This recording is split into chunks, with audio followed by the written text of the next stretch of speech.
ایک بھائی نے کویشچن کیا تھا کہ ایک عورت موت سے بہت ڈرتی تھی، تو اس کے پیر صاحب نے کہا کہ تم روزانہ 100 بار سورہ فاتحہ اور 3 بار سورہ اخلاص پڑھ کر حضرت عزرائیل علیہ السلام کو ایصال ثواب کرو۔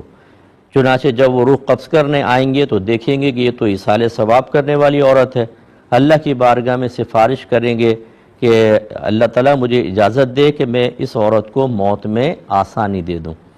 یہ کہتے ہیں عورت نے اس کو پڑھنا شروع کیا تو خواب میں حضرت عزرائیل علیہ السلام نظر آنے لگے، اور اب انہوں نے پوچھا ہے کہ کیا فرشتوں کو ایصال ثواب کر سکتے ہیں، اور کیا فرشتے ہماری سفارش کر سکتے ہیں؟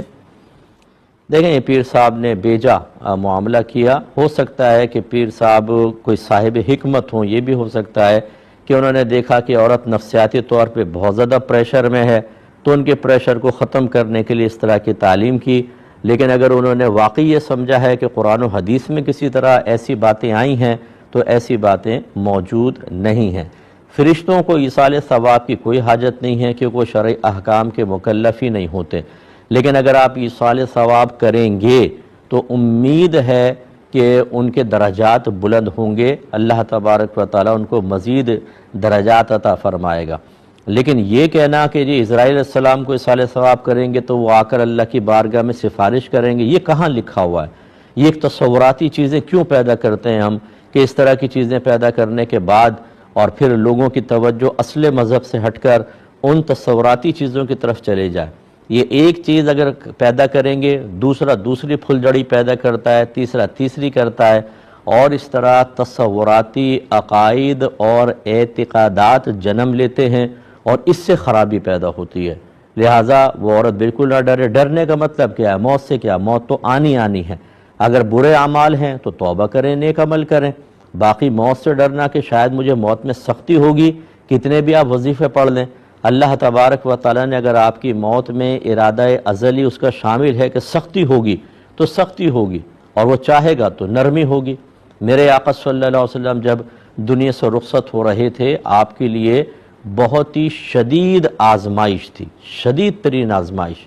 ایسے ہی موسیٰ علیہ السلام کے لیے شدید آزمائش تھی۔ یہ کوئی بری چیز نہیں ہوتی، بوقت موت سخت معاملات ہونا یہ کوئی بری چیز نہیں ہے، بلکہ اللہ تبارک و تعالیٰ کی طرف سے ایسی آزمائشیں تو اللہ کے نیک بندوں پر بھی آتی رہی ہیں، یہ کوئی بری چیز نہیں ہوتی۔ ہاں، یہ بھی حدیث میں موجود ہے کہ سرکار فرماتے ہیں کہ بعض اوقات ملک الموت ایک مومن کی روح ایسے نکالتے ہیں جیسے آٹے میں سے بال نکال لیتے ہیں، یہ بھی ثابت ہے۔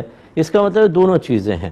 تو جو نیک آدمی ہوتا ہے بعض اوقات اس کو موت میں سختی کیوں دی جاتی ہے، اس کی کئی لاجکس بیان ہوئی، جن میں سے ایک یہ ہے کہ بعض اوقات اس کے اپنے اعمال ایسے نہیں ہوتے کہ اللہ تبارک و تعالیٰ نے جنت میں جو اس کا درجہ مقرر کیا یہ ان کے ذریعے وہاں تک پہنچ سکے، تو پھر اللہ تعالیٰ اس کو موت میں سختی دیتا ہے اور صبر کی توفیق دیتا ہے، اور اس کی برکت سے اس کے درجات بلند کر کے اس مقام تک پہنچا دیتا ہے۔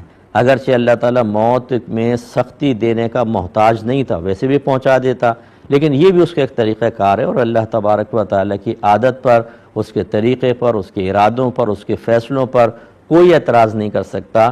لہذا بہرحال اس طرح کی ایک فرضی سی کہانی بنا کر اور فرضی معاملات بنا کر لوگوں کے لیے آزمائش کھڑا کرنا، یا مطلب ان کو ایک بیجا غیر شرعی اطمینان میں مبتلا کرنا، یہ ٹھیک نہیں ہوتا، پھر اسی سے اور خرابیاں پیدا ہوتی رہتی ہیں۔ ایک بچی نے پوچھا کہ میری والدہ نے میرے والد کے انتقال کے بعد دوسری شادی کر لی، تو اب جو میری والدہ کے شوہر کے یعنی دوسرے شوہر کے باپ اور بھائی ہیں وہ میرے لیے محرم ہیں یا نہیں؟ تو بیٹا بالکل آپ کے لیے محرم ہیں۔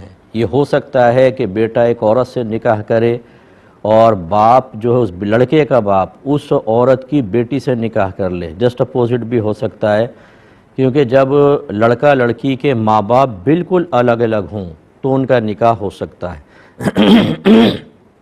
اگر فرض کر لیں ایسا ہوتا کہ دونوں کا باپ ایک ہوتا یا ماں ایک ہوتی کسی بھی جہت سے تو پھر تو نہیں ہوتا، لیکن آپ غور کریں کہ آپ کے والد والدہ بالکل علیحدہ اور آپ کی والدہ کے شوہر کے والد ان کے ماں باپ بالکل علیحدہ، تو آپ کا نکاح بالکل ان کے ساتھ ہو سکتا ہے۔ اسی طرح ان کے بھائی کا معاملہ ہے، اور جس سے نکاح ہو سکتا ہے وہ نامحرم ہوتا ہے، اس لیے آپ کو ان سے پردہ وغیرہ کرنا واجب ہوگا۔